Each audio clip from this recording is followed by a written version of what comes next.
Meeting of the Presbytery of West Virginia will be held on Saturday, August 17th at Highland Presbyterian Church in Huntington. This will be an in-person meeting only.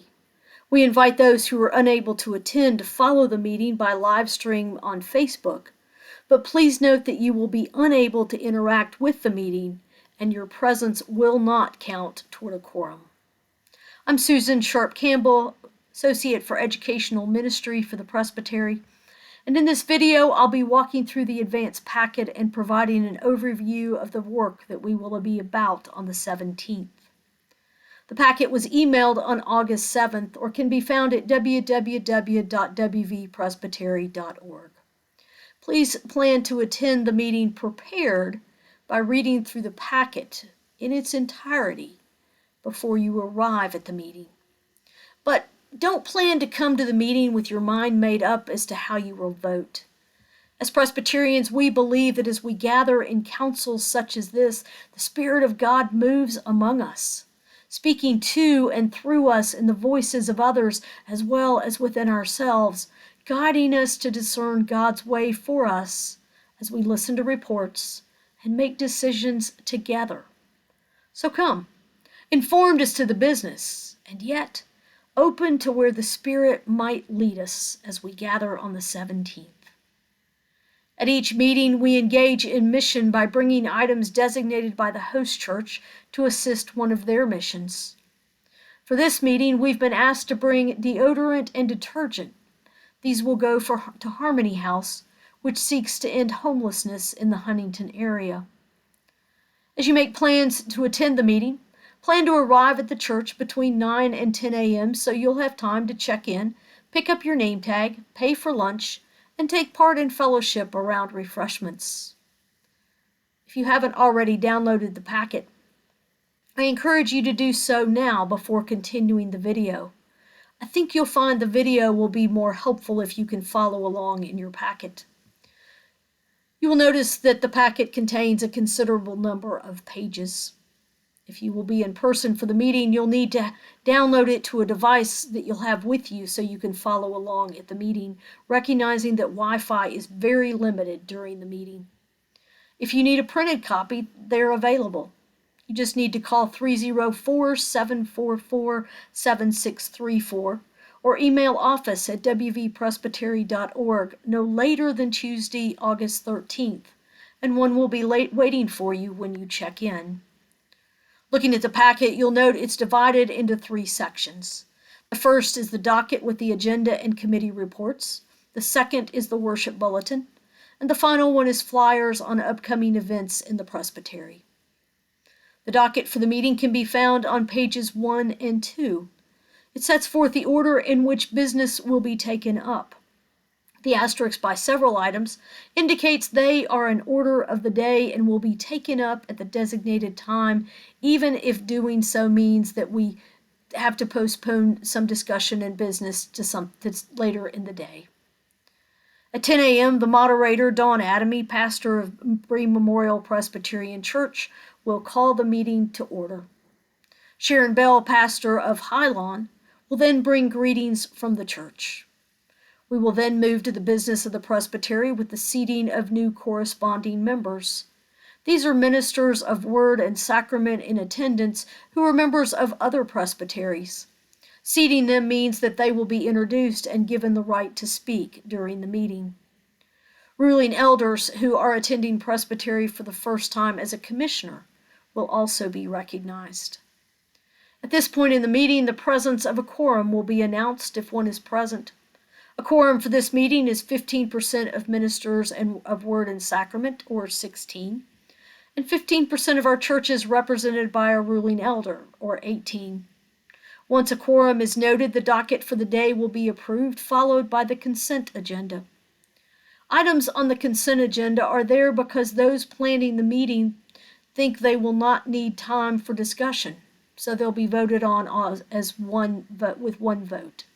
However, if any voting meeting member present wishes to discuss or hear more regarding any of the items on the consent agenda, there'll be an opportunity to ask that a particular item be removed. Items on the consent agenda for this meeting are the approval of excused absences, an approval that the offering during worship be given to Presbyterian Disaster Assistance, which witnesses to the healing love of Christ through caring for communities adversely affected by crises and catastrophic events. You'll find more about some of these events in the Mission Committee report on page 53. The moderator will then appoint temporary clerks for this meeting. They will count any votes other than voice votes and pass out anything that needs to be distributed during the meeting. Members of the leadership team who are on site will then be appointed to serve as the committee on bills and overtures for this meeting. If needed, they will review any new business and make a recommendation on it at the end of the meeting. Please note that any new business to be introduced must be given to Maureen Wright, Transitional General Presbyter and Stated Clerk, in writing prior to the lunch break. Each presbytery meeting has an educational focus in the morning. As we come to the end of another season of summer camp, the focus for the educational part, as well as the focus for worship, will be on camping ministry, giving us the opportunity to celebrate camps and their impact on the lives of our children and youth as they nurture them on their faith journeys.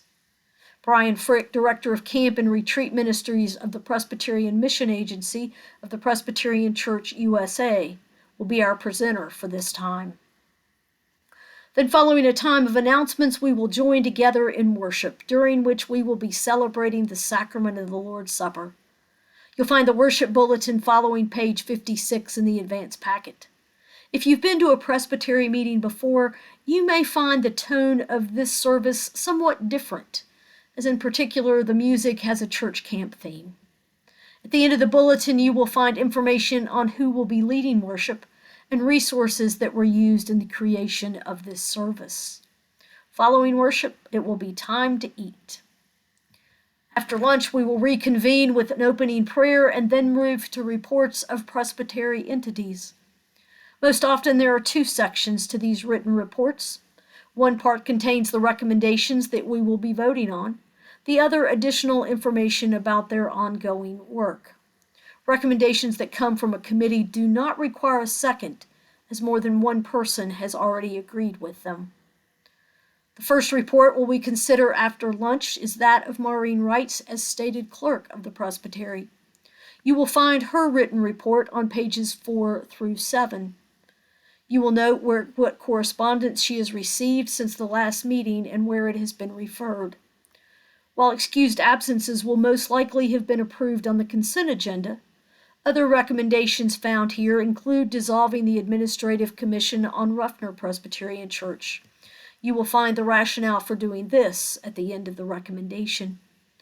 Under the information section of her written report, you will also note in the response to a receipt of allegation against a minister member of the presbytery, the moderator has appointed an investigating committee to do just that.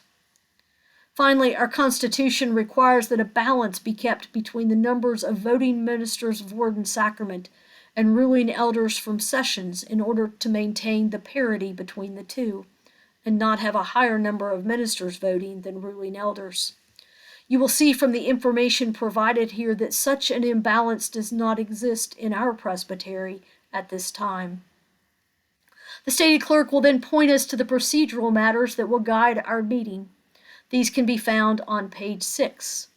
To give you an overview, Section A lifts up principles of parliamentary law, which include courtesy to all, one item at a time, majority rule, respect the rights of the minority, justice for all, and partiality for none. These are all ways to show respect for each other as we seek to discern where God is leading us and make decisions.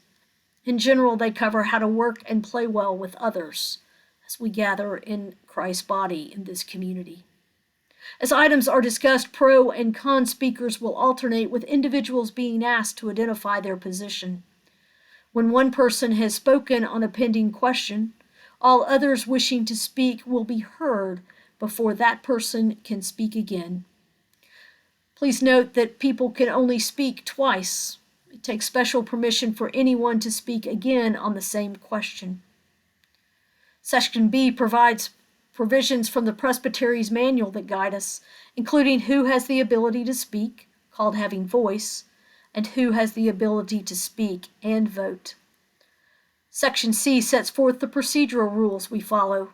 These include everyone speaking for whatever reason needs to go to a microphone, and when called on by the moderator, share their name, church, or relationship to the presbytery. Here you will find that the limitation for debating any motion is 30 minutes per main motion, with each speaker limited to 3 minutes per speech, although this part must be approved by 2/3 of those voting on the 17th. So if you see an item that you think you wish to speak to, I encourage you to take a few moments and write down your remarks so that you will use your time wisely. Finally, on page 7, you'll find information on motion basics as we follow Robert's Rules of Order's parliamentary procedure. Maureen Wright will then give a verbal report as the transitional general presbyter. The leadership team report can be found on pages 8 to 13. They will be recommending presbytery meeting dates, sites, and formats for 2025, and meeting dates and formats for 2026. Their second recommendation concerns an increase in the refreshment and lunch cost at presbytery meetings, as costs have gone up in recent years.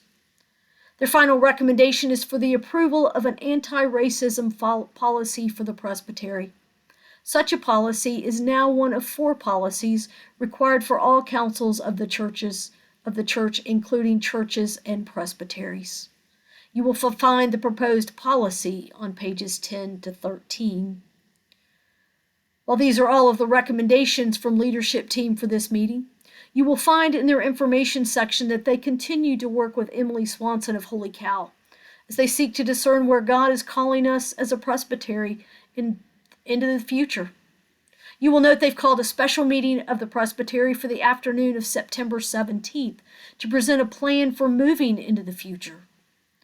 In addition to the anti-racism policy, all councils of the church are required to have sexual misconduct, child protection, and anti-harassment policies. These are in the process of being revised or written and will be brought to a subsequent presbytery meeting. Leadership team has also concurred with the Stewardship Committee on investing presbytery funds with the New Covenant Trust Company of the Presbyterian Foundation. This will be discussed in more detail during the Stewardship Committee report.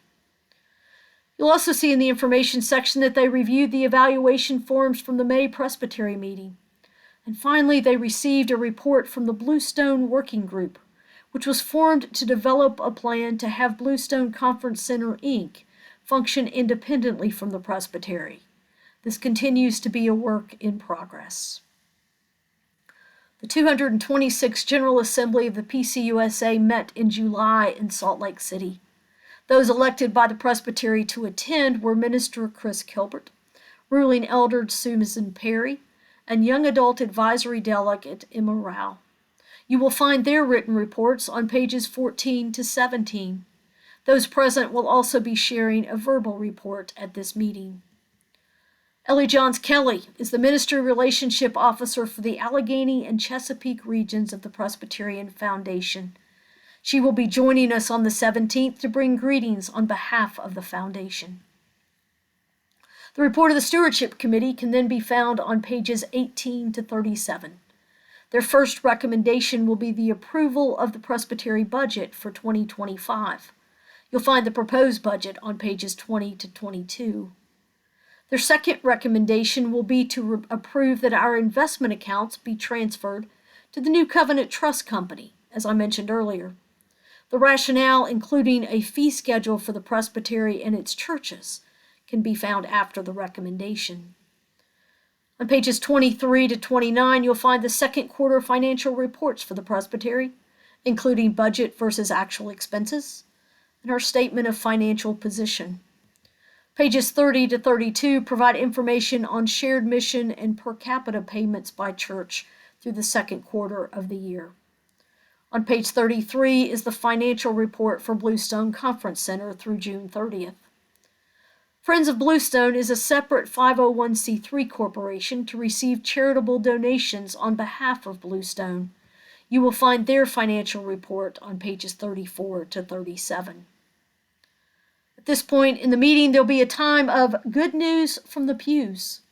This is a time for ruling elder commissioners to this meeting, not pastors, please, to share one way in which their congregation is engaged in ministry and mission. The hope is that as some share, others may glean ideas to take back to their sessions and congregations. If you are your session's ruling elder commissioner for this meeting and would like to share, please be prepared to do so, and again, remember to direct your remarks to the moderator using the microphone. It's a matter of respect for the office of moderator. Please note that this is not a time to advertise upcoming events. The Committee on Representation is responsible for nominating persons to serve on Presbytery committees and as committee chairs. On pages 38 and 39, you will find their recommendations for most committee chairs for 2025 and for committee members through 2027. There will also be a verbal report from committee member Rich Cardot with additional recommendations. Please be aware that they are continuing to seek people willing to serve on different committees and entities in the Presbytery. If they call you, please prayerfully consider saying yes to the opportunity to serve. The report of the Relations Committee will follow. The focus of this committee is staying in touch with our congregations. They've been contacting clerks of session to connect with congregations. They are willing to come visit with your session in person. In addition, you'll note they have some grant monies available for churches in our presbytery who collaborate in ministry and mission. The Administrative Commission to dissolve the Alderson Presbyterian Church will report next. Their written report can be found on pages 41 to 45. They are recommending that the congregation be dissolved at this meeting and the commission dismissed. In the information section, you'll find a summary of the commission's work, followed by a brief history of the church's life and ministry. Next will be the report of the Committee on Ministry. Their first 4 recommendations center around changes in medical dues and categories of membership with the Board of Pensions of the PCUSA. One of the major changes in medical dues is that beginning in January 2025, spouses and dependent children will no longer automatically be covered. Instead, there will be an additional cost to cover them through the Board of Pensions. Several of the recommendations here are intended to assist pastors and churches in continuing to cover spouses and children, while also recognizing that all installed pastors may not need this coverage. The final recommendation to move me to being the installed pastor of Frankfort Presbyterian Church after 20 years as their temporary stated supply pastor is also in response to changes in the medical dues. In the information section of the Committee on Ministry report, you'll find a report of much of their ongoing work with ministers, commission pastors, sessions, and congregations. I would draw your attention to item number 13. It concerns the small church conference that will be held at Fayetteville Presbyterian Church on Saturday, September 14th. You will find a flyer for this event at the end of the packet. The report of the Vocations Committee is found on page 48. In this information section, you'll note they have revised the process for assessing and examining those who complete levels 2 and 3 in the Authorized Lay Preacher Commission Pastor Preparation Program, and they have developed a process for preparing and training ruling elders to serve as commission moderators of sessions other than their own. The intention is to offer this in October or November. The Vocations Committee continues to support those seeking to become ministers of Word and Sacrament, authorized lay preachers, and commissioned pastors. The chair of the committee will also be bringing a verbal report recommending that those who completed their advanced assignments and attended the communion preparation training on August 11th be all approved to preside at communion in their congregations of membership. The Nurture Committee report is next on page 49 and 50. Here you'll find information on the Presbytery's Resource Center. Please note that they will have a display table with lots of resources at the meeting today, and these are resources that you are welcome to check out and take with you. At the end of their written report, you'll find information on upcoming events sponsored by the Nurture Committee. As part of their report, they will also be showing a video by Ellie Johns Kelly regarding the Expanding Your Ministry Toolbox course she will be teaching on Zoom in October. You will find flyers on these upcoming events at the end of the packet. The Nurture Committee report marks the end of verbal reports to be made at this meeting, but there are still several reports in your packet from committees which have written reports only. These include the report of the Administration Committee on page 51. There you will find that they have approved a raise for Presbytery staff salaries in 2025. The Bluestone Committee report can be found on page 52. There you'll find a summary of the summer camping season. You'll also see their planning for the fall getaway retreat October 4 through 6. You will find a flyer for this event at the end of the packet as well. The Mission Committee report is on page 53. Their recommendation concerning the offering will most likely have been taken care of on the consent agenda. But in the information section, you'll find that they will be exploring our relationship with Nyeri Presbytery in Kenya.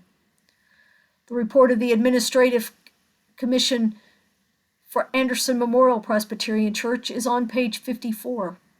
It contains an update on their work to discover the current ministry and mission of this congregation. The report of the trustees is found on page 55. They are getting the property of the former Ruffner Memorial Presbyterian Church ready for sale. This has included putting a new roof on the building.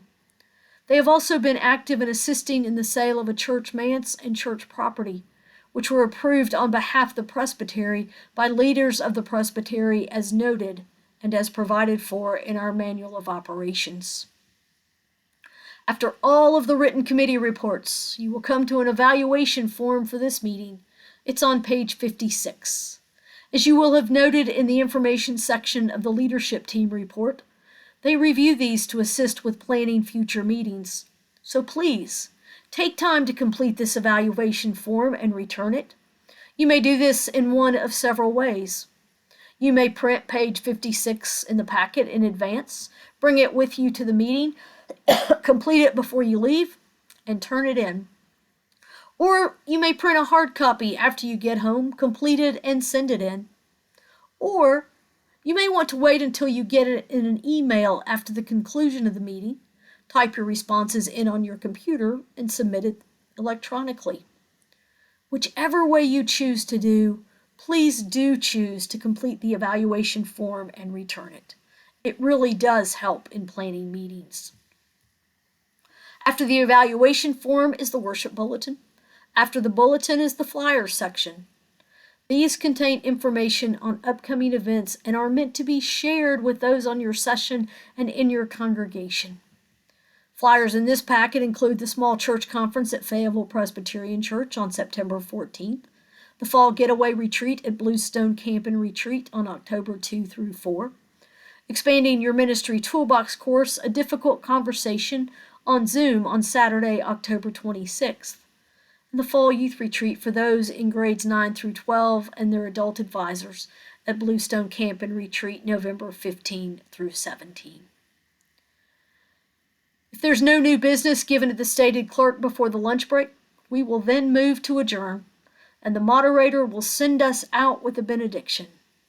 However, please remember that while the benediction ends the formal meeting, the work of the ministers and elder commissioners continues as you share the work that Presbytery has done at this meeting with your sessions and with your congregations.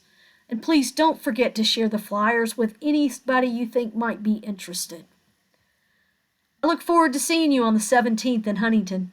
In the meantime, if you have any questions, please feel free to contact me. I can be reached at Susan_Sharp_Campbell@hotmail.com. Thanks for listening.